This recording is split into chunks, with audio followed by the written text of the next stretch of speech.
Einstein é um recorte, é a pontinha do iceberg, tá bom? Porque se tu acha que isso é só um cara doente da cabeça, tu tá vendo só a superfície mesmo. Porque o que existe por baixo é um padrão, é um sistema milenar. Então, de poder, de dinheiro e reputação, que cria uma coisa que parece até sobrenatural, mas que também é bem humano e que se chama impunidade. E impunidade sempre atrai gente predatória, porque vira uma zona onde o silêncio ele vale mais do que a própria verdade. Então, agora entra a minha leitura espiritual e eu vou ser bem honesta aqui, tá? Porque eu não tô vendendo isso como uma prova científica, e eu tô dizendo como eu enxergo as coisas, tá? Porque pra mim, esse caso aí é a ponta visível de forças que operam por trás dos véus desde muito antes da humanidade nascer. Então, forças positivas e negativas existem. E o mundo material, do jeito que ele funciona, parece muitas vezes vigiado por inteligências opositoras à natureza humana. Então, como se houvesse um interesse ativo em manter a gente desconectado de quem somos, da nossa história, da nossa essência, e presos dentro de um sistema de crenças antinatural. Então, em mitos muito antigos, isso tem nome, tá? Que são as forças caídas. E eu não falo caídas porque tem asas ou porque é um filme. Eu falo caídas porque perderam algo bem básico, a empatia.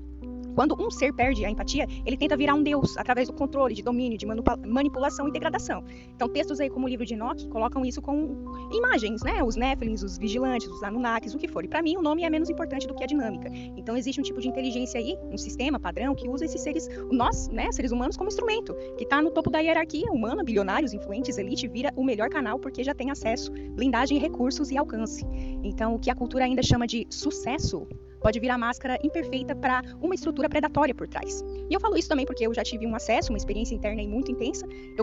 Foi a partir daí que eu comecei a estudar muito sobre esse assunto. Então não sei se foi vida passada, sonho lúcido, memória de fractal, ou uma visão simbólica, né? Mas a marca emocional foi muito real. Foi a sensação física de ser atraída por luxo, beleza, de baixar a guarda aí, de ser tomada por um poder de persuasão que te deixa entregue e bem suscetível, e de perceber tarde demais, tá? Bem tarde demais que aquilo era uma armadilha, manipulação ou captura, né? Uma arquitetura de dominação ali. Eu não tô contando isso como uma prova, né? Eu tô contando isso como uma orientação, uma bússola. Tem um tipo de força aí que não quer só mandar, ele quer rebaixar, quer submissão, quer devorar, quer te transformar em coisa, em objeto e até mesmo alimento.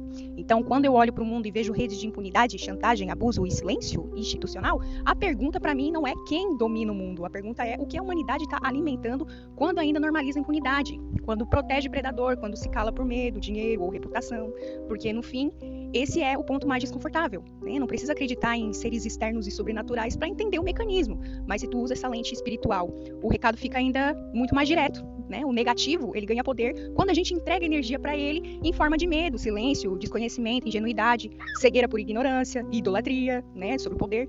E é por isso que Einstein não é o fim da história, é um sintoma de um sistema que só continua existindo enquanto muita gente ainda finge que não tá vendo nada.